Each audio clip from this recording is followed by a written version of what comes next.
to the program. This is Politics Today, live on Channels Television. I'm sure Kimale in Abuja. More and more every day that breaks, we're getting closer to the election day. And tonight, we continue our countdown to the February election. It's now 81 days to the 2023 elections. I am anticipating, I guess you are also, the opportunity to elect new leaders come February next year. Channels Television got you covered on the coverage and every analysis that you need that will give you perspectives and give you informed decision as a citizen and a voter. So go get your PVC because the opportunity is opened and make your vote count. Well, the National Security Advisor, Major General Babangana Mongono, retired, is estimated that the federal government may lose a total of $23 billion in 2023 if crude oil theft continues. Speaking during the inauguration of a special investigation panel set up to check crude oil theft in the country, General Mongono expressed worries that the nation currently produces 1 million barrels of crude oil per day as against the 2 million barrels per day targeted by the Organization of Petroleum Exporting Countries, OPEC. Take a listen to the NSA. Some sources, and these sources vary, put the figure of daily crude oil losses at 800,000 barrels per day. This translates to a loss of income of about 64 million United States dollars daily at the rate of 80 United States dollars per barrel. Consequently, it is projected that if this trend continues unchecked, and these figures keep fluctuating, it would result in a revenue shortfall of approximately $23 billion in 2023, which is fast approaching. This translates to a loss of about 10 trillion naira when calculated at 445 United States dollars exchange rate. Well, and that's the NSA on the implication of the crude oil theft. The big question that we've asked right here on the program, on the channel, is who are those behind it? If there is the audacity to be able to bring those who are being labeled as the oil thieves to book, that Nigerians are waiting to see happen in the country. Well, it's now time for us to check out some of your political roundup stories. And when we come back, further analysis of Bola Tinubu's appearance at Chatham House continues on the program. But we'll look also into the state of the race. It does look to me that things are now heating up ahead of the 2023 election. Stay with me, but first let's have you with some of your political roundup stories.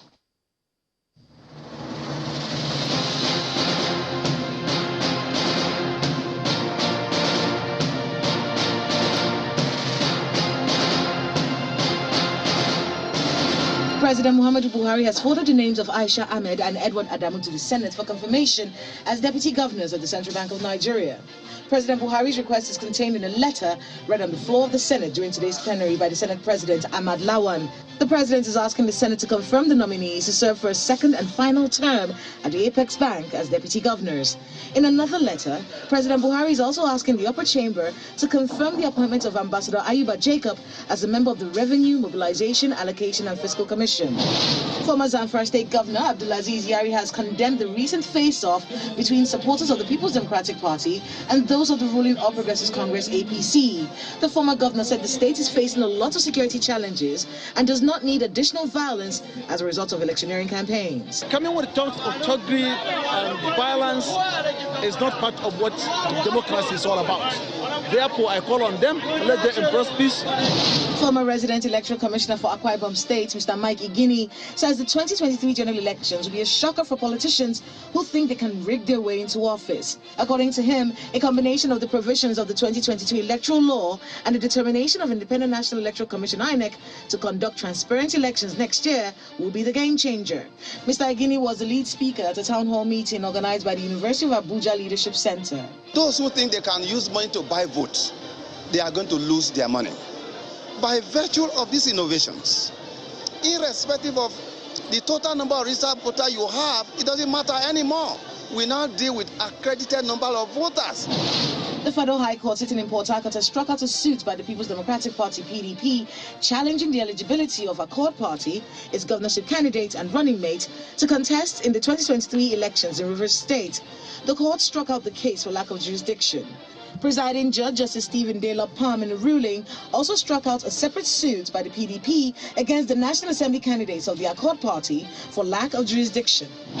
As political activities towards the 2023 general elections continue to gather momentum, the national president of the National Union of Local Government Employees, Akeem Ambali, has asked Nigerians not to support and vote out any candidate without a clear-cut plan for local government autonomy. He made the call in Abeokuta, the Ogun State capital, while addressing members of the union on some of the issues generated by the comment of President Muhammadu Buhari on local government funds and response by some governors on the subject matter. The government of the people at the grassroots is local government, and it needs to be autonomous. Any party that fails to support that, Nigerians should realize that that party or candidate is not serious. A caucus within the All Progressives Congress in Osun, under the aegis of the Osun Progressives, loyal to the Minister of Interior, Mr. Rauf Aregbesola, has announced the dissolution of all its structures and tendencies across the state. The members of the caucus are also back into the party's mainstream in the state, calling for the support of all progressive-minded individuals to join efforts in rebuilding the party for future electoral successes. The former Speaker of the Osun House of Assembly, Dr. Najim Salam, stated this while addressing a press conference in Osogbo, the Osun State capital. We are hereby dissolving the Osun Progressive Top and the faction of parties associated with it to facilitate the unity of purpose that this time requires. A political pressure group under the aegis of the All Progressives Congress Female National Assembly aspirants expressing their readiness in mobilizing grassroots support for the presidential candidate of the All Progressives Congress, Bola Ahmed Tinubu, in next year's election. The group at a news conference in Abuja says they will use their existing structures across the 36 states and the FCT to support the party during the election. We have resolved to help the party to achieve victory in the coming elections.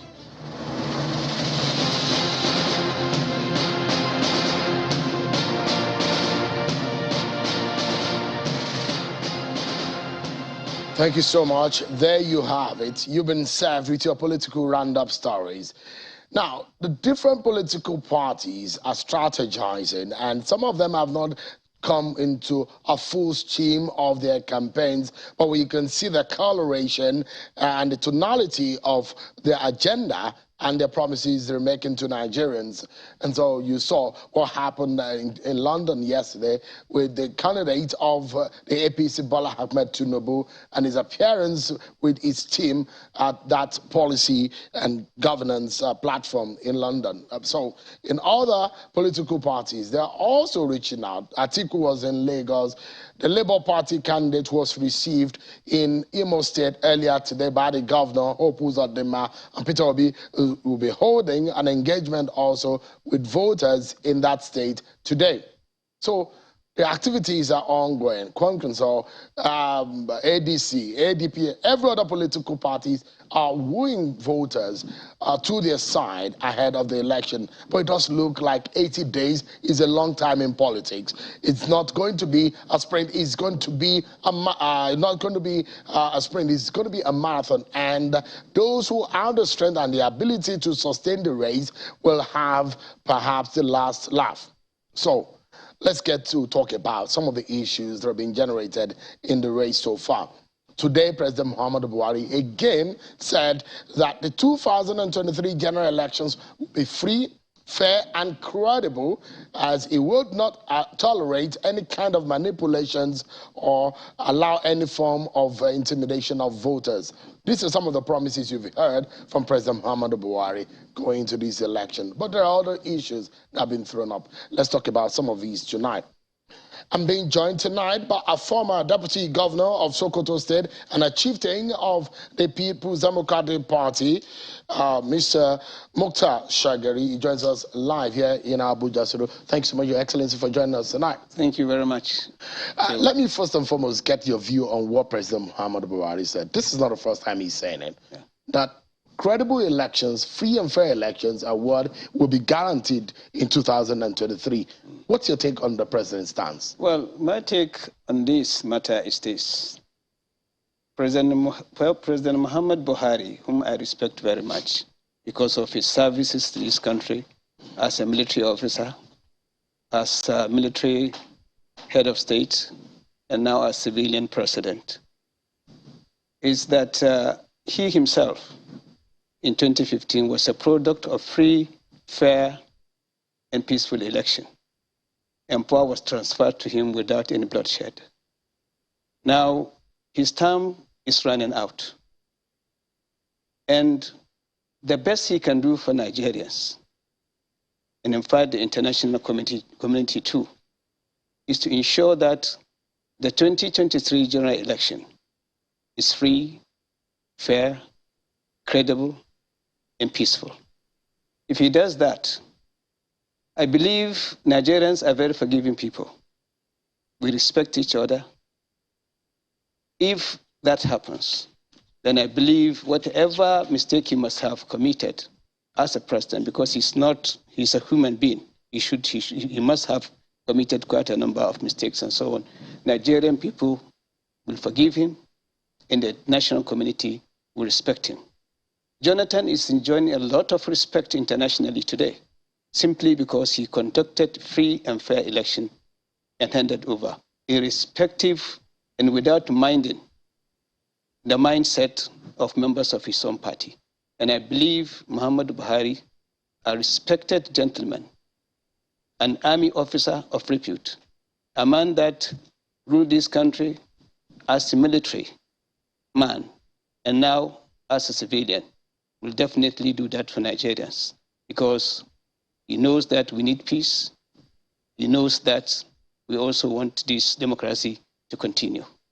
That is my take, and I'm very, very, very happy that the president has come out to say this thing. And I believe that if it is the Buhari I know, he meant it, and I believe he will do it.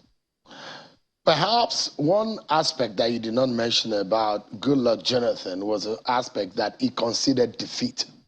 Yeah. Even when some of the members of his party were still contesting that election and saying, look, there are a few areas here that we can contest. But he, at the time, felt, even before the final result was declared, he considered defeat. I mean, that was rare in our politics that some people will analyze. But the big question here is some of the dynamics that have come into this election. This is a totally different election that we have seen perhaps in my adult life. And so different things will happen. Dogara, Yakubu Dogara from Bauchi State has moved to your party. And I know you are a very quiet worker in the background for Atiku Abubakar's win. How that will play out, a lot of analysis have gone into how Peter Obi, for example, have decimated your candidate's vote in some part of the country and what have threatened Atiku Abubakar's vote. But the big question is, Yakubu Dogara and the issue of religion and ethnicity that have been drawn into our politics. What is your view on that? Well, first of all, let me say this. Nigerians should remember our political history. During the First Republic, Sir Abubakar Tafawa Balewa was the Prime Minister of Nigeria, and Dr. Nnamdi Azikiwe was the President of Nigeria. That is a balanced thing. A Prime Minister, a Muslim, and then the President of Nigeria, a Christian. Now, in the Second Republic, under NPN and so on, a Muslim, a Fulani from the north, was the President of Nigeria, and an Igbo man, a Christian from the east, was the Vice President of Nigeria. Now, after that, during the Third Republic, President Olusegun Obasanjo was the president of Nigeria, a Christian, and also Atiku Abubakar, the vice president of Nigeria, a Muslim from the north. And even now, President Muhammad Buhari is actually a Muslim from the northwest, with a vice president from the southwest, a Christian, not only a Christian, but a man of the faith. That is what Nigeria has always been.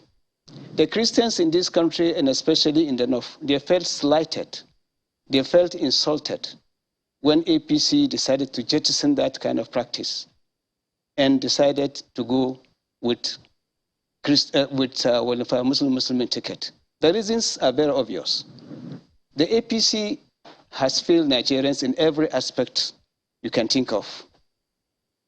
You know, peace, economy, every aspect of life. APC has failed Nigerians, particularly in the north, where people are now being kidnapped and ransoms have to be paid. People are being killed in the rest of it.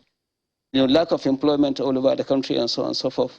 So they simply think that both the Christians and the Muslims in this country are stupid. So they decided to come out with Muslim ticket, thinking that the moment they do that, everybody in the northwest, in the northeast, and the rest of the Muslims will jump to it and say yes. But Nigerian people are wiser. They know what they are doing. They know what they want. What Nigerian people want is they want a government that can change their lives for the better. But in the process, the Christians first in the north felt insulted, because what the APC was telling the Christians in the north is that you don't have anybody worthy of the office of vice president of this country. That is an insult. That is not what Nigeria is all about. And I want to remind people, even people of my own faith, that when the Muslims were being terrorized in Mecca, Prophet Muhammad, peace be upon him, asked them to move to Abyssinia, which is Ethiopia today, to a Christian king. And they went there. They were embraced, they were accepted. And when they presented their case, he now realized that, look, these people, the difference between us and them is just like a small thread. And they were accepted. And it has always been like that. Now, I ask this question. If it is okay for a Muslim to marry a Christian wife, why is it not okay for a Muslim to choose a Christian as his vice president? This country belongs to all of us. This country does not belong to one section alone. It does not belong to people of one faith or the other. It belongs to all of us. And mind you, we have over 80 million people in this country that belong to the Christian faith. How can we disrespect those people? How can we disrespect that religion? The APC has told the Christians in this country, you don't matter. And the Christians of this country, I believe, on the 25th of February, 2023, will also tell the APC that you too, you don't matter. Now, let's take an example of a country like Ghana. Ghana, they have only 19% of them as Christians. But at any given time, they choose a Christian presidential candidate, the party will choose a Muslim to be his running mate. My personal friend, Aliyu Muhammad, of blessed memory, is a Muslim. He served as vice president to President Kufuor. Even presently, the vice president of Ghana is a Muslim.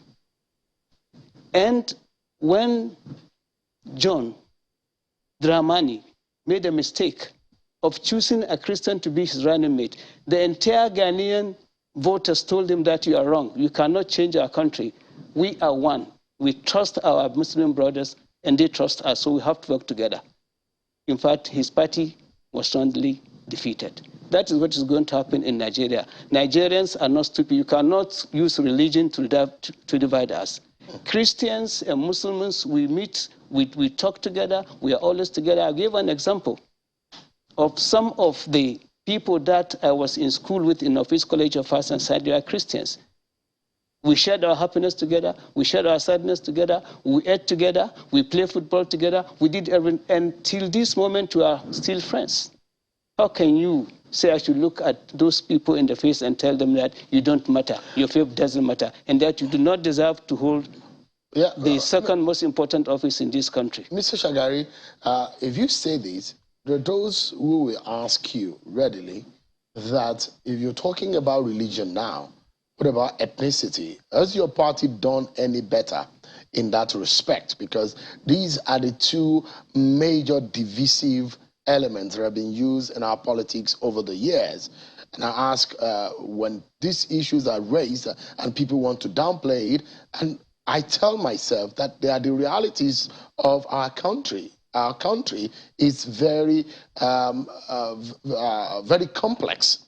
And these differences we need to understand so that we can live together. But again, you raise the issue of religion. Ethnicity is another issue.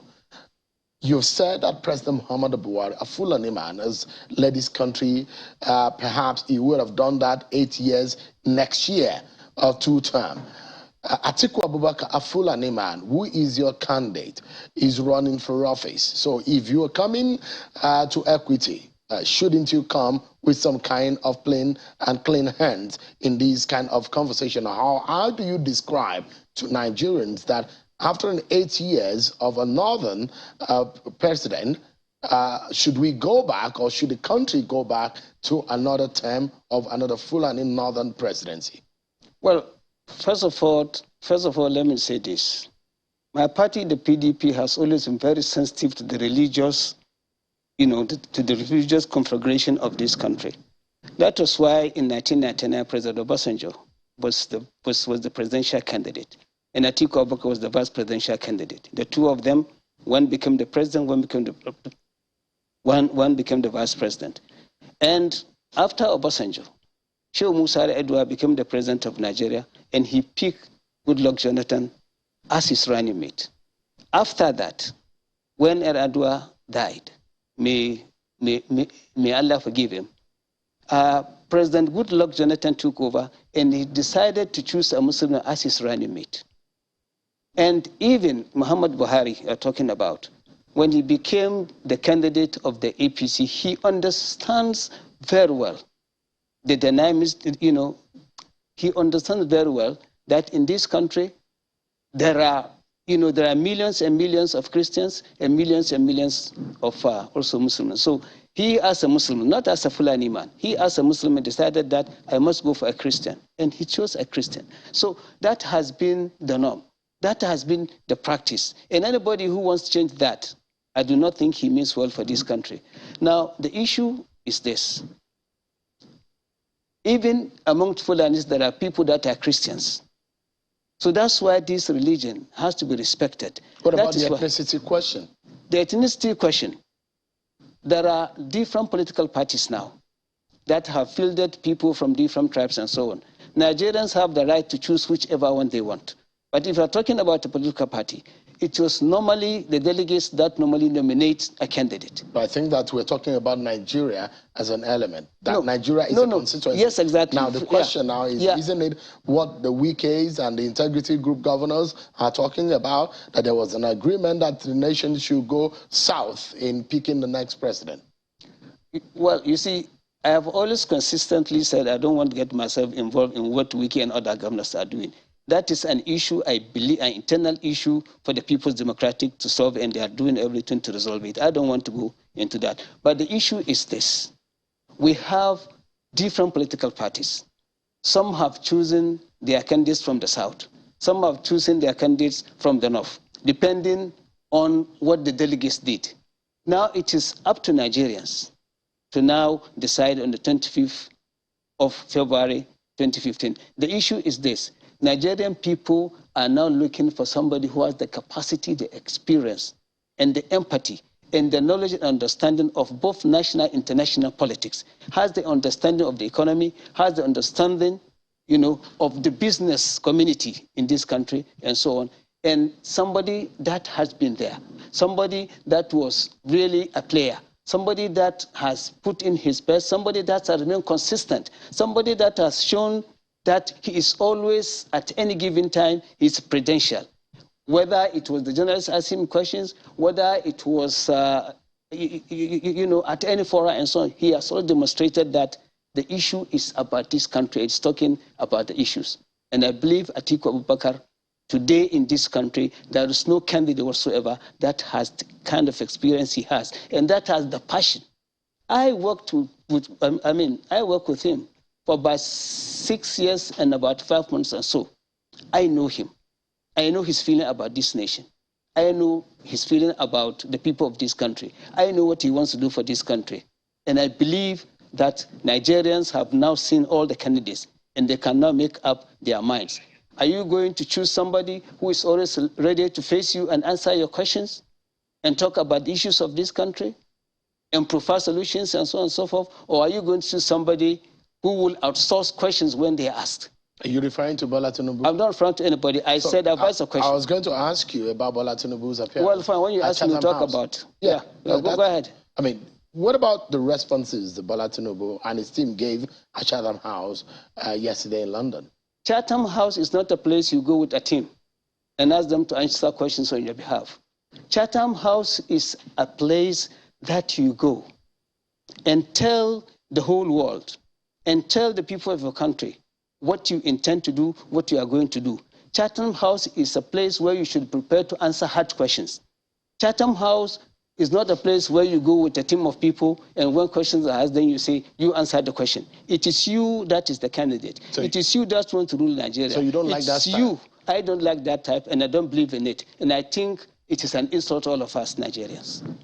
How do you think, so you're talking about the style in which he employed, the conversation around the solution that Bola Tinubu and his team are bringing to the table. Do you consider any of those tenable? Well, you see, the issue is this. As far as I'm concerned, Bola Tinubu has not said anything. He outsourced the questions that were asked to people that he went there with to answer questions. Nigerians want to hear from their presidential candidate. Nigerians want to hear the solutions we have to the problems we have in security, in economy, infrastructure, and so many problems that are bedeviling Nigeria today. You don't go to a debate, you don't go to a place where you are applying for a job, and then you go with your brother. When questions are, you say, my brother will answer it. Who will employ you if you are doing that? Nigerians now, they now understand that Atiku Abubakar, who has been consistent at every forum, who has agreed to appear everywhere to answer questions, who has given journalists the opportunity to ask him, whom Nigerians have seen at so many different places, talking to them and telling them what they want to do. 2023, on 25th of February, Nigerians will answer that question, and they know who the candidate is, and they know who they should vote for. You cannot vote for somebody who is not prepared to answer questions. I have nothing against Bola Tinubu. We have mutual respect for each other. He knows me very well, I know him very well, and we respect each other. But we are talking about our nation. We are talking about people who want to rule us. We are talking about people who we expect to make life better for all of us. If they cannot answer our questions now, if they cannot answer questions at the international scene, what are we talking about? Nigeria is not a joke, and Nigerians cannot be taken for granted by anybody. It's not about how much money you have, it's about how much ideas and good policies you have for the people of this country, and you must explain those policies, and you must also explain those ideas. The issue is, we have a candidate that we are so proud of, and Nigerians are beginning to see the difference that I've always been talking about. I've said here on this program that there's no candidate in this country today that has the experience Atiku Abubakar has, the passion and the feeling and the concern about what is happening in this country. That is why Nigerians talk to them anyway. Even at the airport today, people come up to me and are talking to me about what I said, all this kind. They're also talking about the Chatham House performance. Nigerians are disappointed. We must say it. The APC must go and repackage their candidate again. If they invite Atiku Abubakar 10 times to Chatham House, he will go there and he will talk. He will not outsource any question to anybody to answer. He has the capacity, he has the knowledge, he has the understanding of Nigerian politics and the international politics, and he also has the understanding of the world economy. On a final note, just about 30 seconds, if you may, the manner in which the election is going and the dynamics of the politics of 2023, for those who understand the science of the votes, will know that Atiku may not be able to get 100% of the votes, and the APC also may not be able to get the 100% of the votes that they have traditionally garnered. Do you have the fear that you might need to look into new areas that are unfamiliar with your candidate and your party to get votes this time around? In fact, our candidate is talking about every problem that is worrying Nigerians today. He is speaking to Nigerians and is giving solutions to everything. And don't forget, our candidate, Atiku Abubakar Adamawa, was a major player in the government of President Obasanjo, especially in the areas of economy. He is so knowledgeable, and he also has the capacity of choosing and selecting people who can really do the job. He will give the leadership, and you will have the right team that will do the right things. And Nigerians, as I have said, they have now seen all the candidates. And I believe that we have been speaking to Nigerians, and we will also continue to speak to Nigerians. If you continue to speak to Nigerians, you give them the opportunity to ask him questions. Actually, my question is in the direction of whether or not your candidate please allow me to finish. Because you have 30 seconds to answer. Yeah, because you are not answering my question, the one I asked. Look, we feel that the PDP is the biggest party in Nigeria. And now Nigerians are in love with PDP. They are campaigning for PDP. So we are not even talking about where are we going to get the votes from, because we are really talking to Nigerian people, and they are also talking to us. And they know our performances from 1999 to 2015. Yeah. And they are now saying, look, let's go back to 1999 to 2015. Right. I believe that PDP will, by the grace of God, win this election, and Nigeria will be better again. Thank you so much, Your Excellency, for coming tonight. It's always a pleasure having you on. Thank you so much. Mr. Mukhtar Shagari was a former deputy governor of Sokoto State and a very key player within the rank and file of the People's Democratic Party Presidential Campaign Organization. Thank you so much indeed for coming. Thank you so much. Thank you. We'll take a break, everyone, and when we come back, we will be dissecting in more details Bola Tinubu's appearance at the Chatham House in London yesterday. Don't miss any part of that conversation up next on the program. We'll be right back.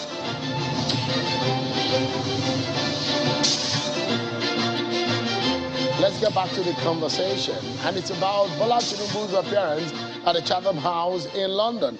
This is not the first time during elections or towards the election that we see Nigerian leaders or those who want to lead Nigeria appear at Chatham House.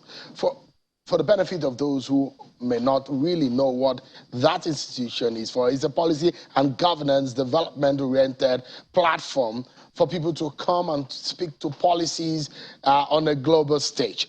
That is what the Chatham House is all about. So let's dig deeper into what Bola Tinubu said and some of the issues raised. I'm being joined tonight by a professor of political science, Jide Ofo-Adibe. Thank you so much, Prof, for joining us tonight. Thank you, Shel.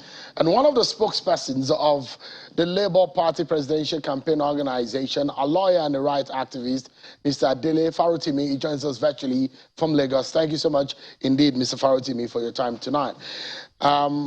Let me begin the conversation from Prof.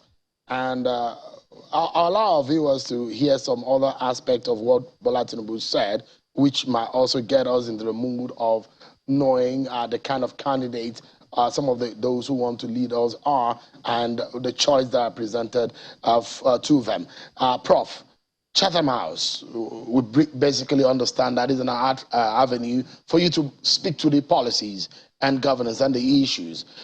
First and foremost, for those who have criticized Bola Tinubu's style, the party has said this is the style that he is wanting to adopt. Speak to the Chatham House concept and how Bola Tinubu presented himself yesterday. If you're to analyze it, how would you describe it? Yeah, thank you very much. Let me first say that Chatham House is very respected, and I had the privilege last year in being part of a Chatham House organized conversation on the role of Russia in Africa. So it's a very serious along the lines of Brookings institutions in the United States. How did Bola perform? In my own opinion, he actually did well in terms of reading. If it was, I don't know if it was from a teleprompter, but you know, in contradistinction to what people expected, he read quite well, pronounced his words very distinctly. You know, when then he had to outsource his questions, I think there will still be reactions from the British press later, and I'm waiting for Economist and Financial Times. They're going to write something about it.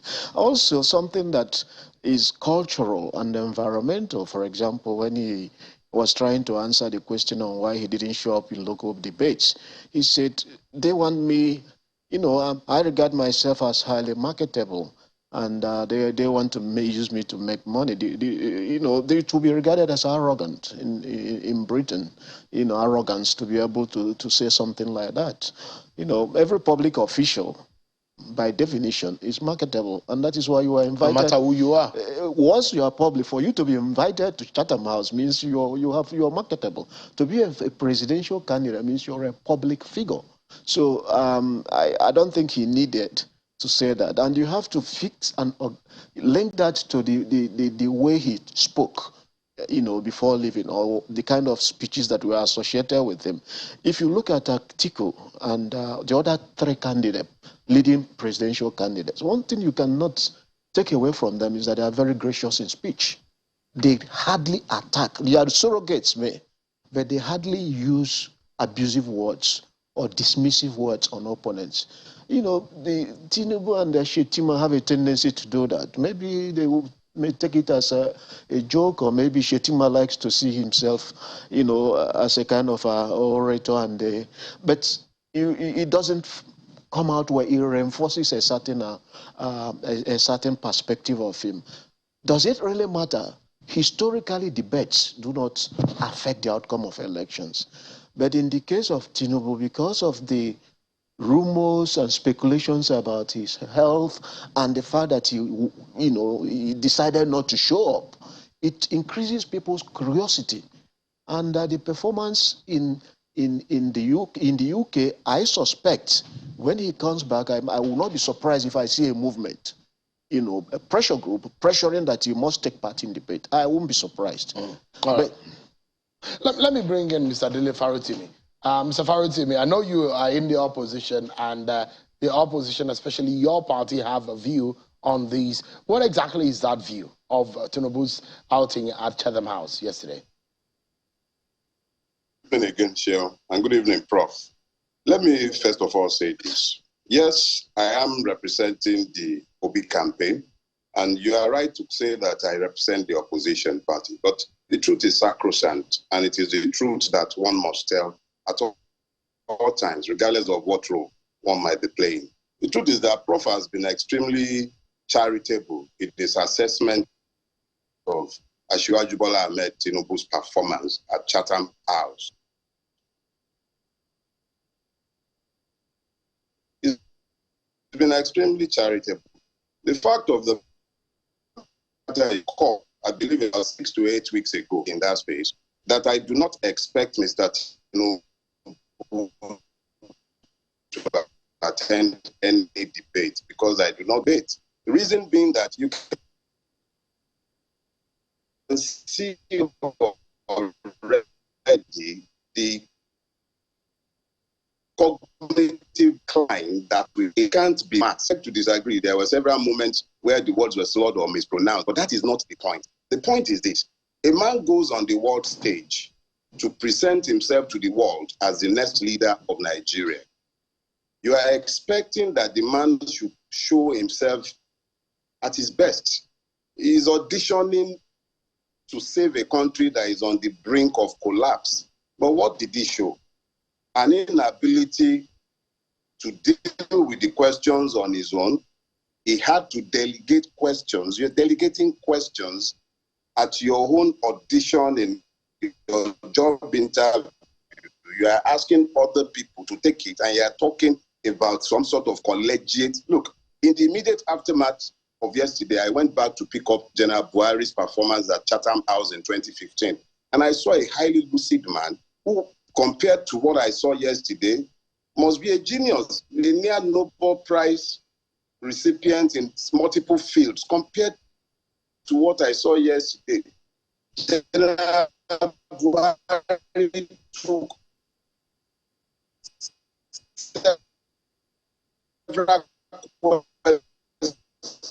oh dear, we're losing audio with just a moment. On his own, okay. With vigor. He's incapable of Mr. Dele, just for a moment, it looks so much that we're losing audio there. But let me allow Nigerians to also listen again to some of the sound bites out of that Chatham House engagement. Perhaps the other side that we did not play yesterday. Take a listen to this side and we discuss at the meat of what Bola Tinubu discussed yesterday. The 2023 election will be taking place on the back of almost 25 years of unbroken civilian rule. That's the record.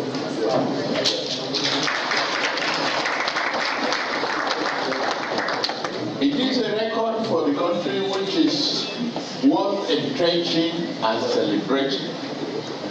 Every election, wherever it is held, is important to the people or entity directly concerned. It is also important to the global democracy community, one area where the government of the All Progressive Congress, APC, distinguished itself is election management. Today, elections are more credible than ever since the return of democracy since 1999.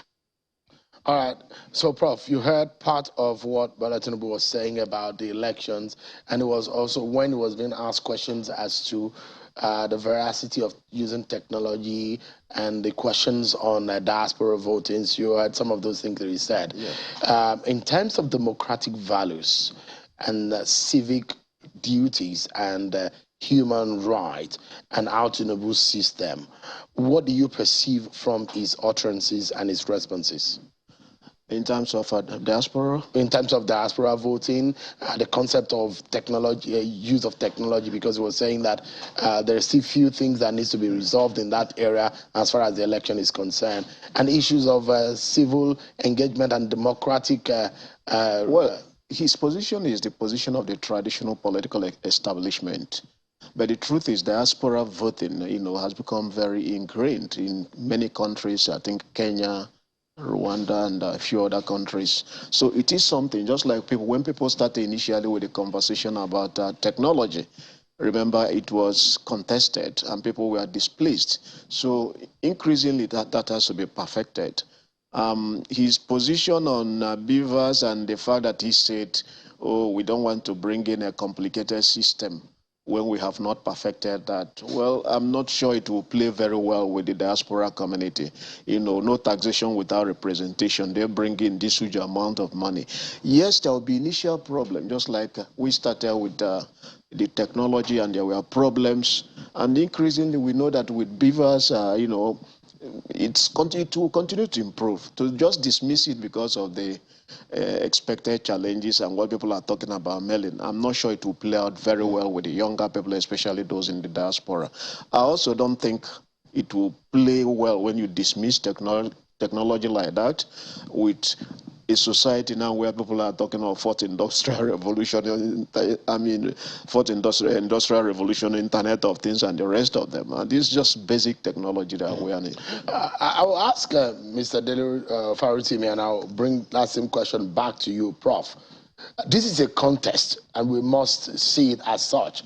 A winner must emerge. As much as we want a person that will lead this country and resolve the issues, we can never take away the fact that this is a competition.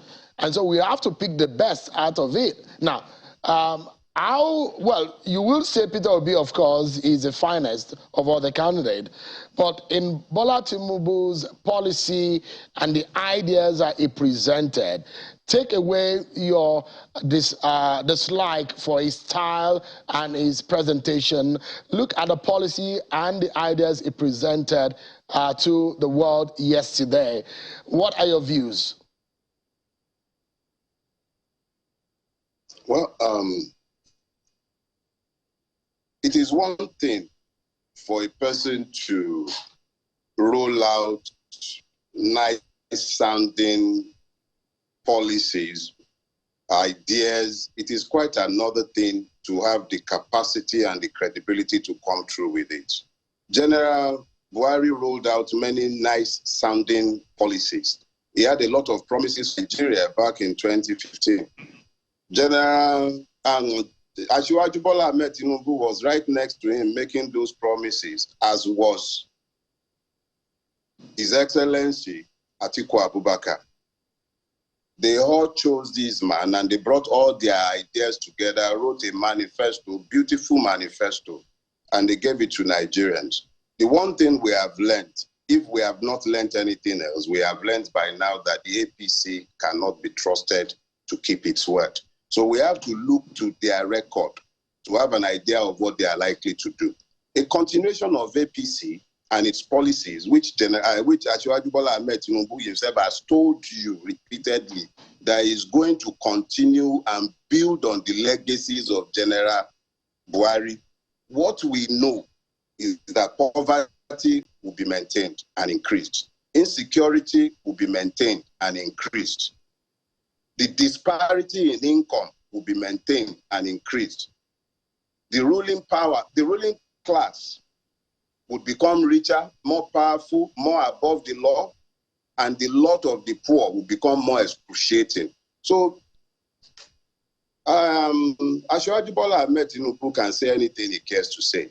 The fact is that neither the party nor the man has the credibility to make a dissection of what they have placed on the table a worthwhile exercise. It will merely be an academic exercise, and thankfully, it's Prof that is earning money from lecturing. Me, I just speak without being paid. So Prof might want to do a dissection based on essentially an academic exercise, but for me, it's a waste of time. I need to let Nigerians understand that the paper on which they've written the entire manifesto the manifesto is not worth the paper. They themselves are not, they don't have the credibility to stand behind what they have said. So I'm not, it's a waste of time. Mr. Dele, let's wrap up now. The reality, Prof. I mean, you've talked about, you're an intellectual, and the fact remains that politics is in the realm of science. Yeah. Just in 30 seconds. How did you see this race? Has anything taken away or given to Bola Tinubu from that Chatham House event changed the direction of the race so far? Just in 30 seconds. I think if Bola Tinubu has an opportunity of taking this to his advantage, the expectations now are so low that if he simply, the questions he will be asked are basically known. You can even plant people to ask questions. All he has to do now is to attend local interview and just perform about average, and he will have exceeded expectation. That was exactly what happened between Professor Jega and Morisiu. The expectation was so low, it becomes so very easy to scale the hurdle. So with what happened, he can turn it into his advantage. Right. The other thing is that there are also verbal, non-verbal cues he's sending out. When he travels out with this huge entourage, we are talking about, reducing the size of government. And you're traveling with a big entourage. That's something he has to look at. The next thing he has to look at is, under Buhari, we have highly garrulous spokespeople. And then you are having people like Kenyamo and Fani Kayode being extremely garrulous, cantankerous. The same thing we complained about the spokespeople in the Buhari government. He has to look into this. We need to go now. Mr. Farotimi, just 10 seconds. How this race is panning out. Just 10 seconds. As a final. I am of the opinion that the Chatham House outing should be sufficient for anyone who is truly interested in a rational analysis of the candidate. It's sufficient to see that this person is simply not able to do the job. Okay. Thank you so much, Mr. Dani Farotimi, for joining us. And Prof, thank you so much indeed. Thank you very much. That's our show for today. Thanks everyone for watching. God bless Nigeria.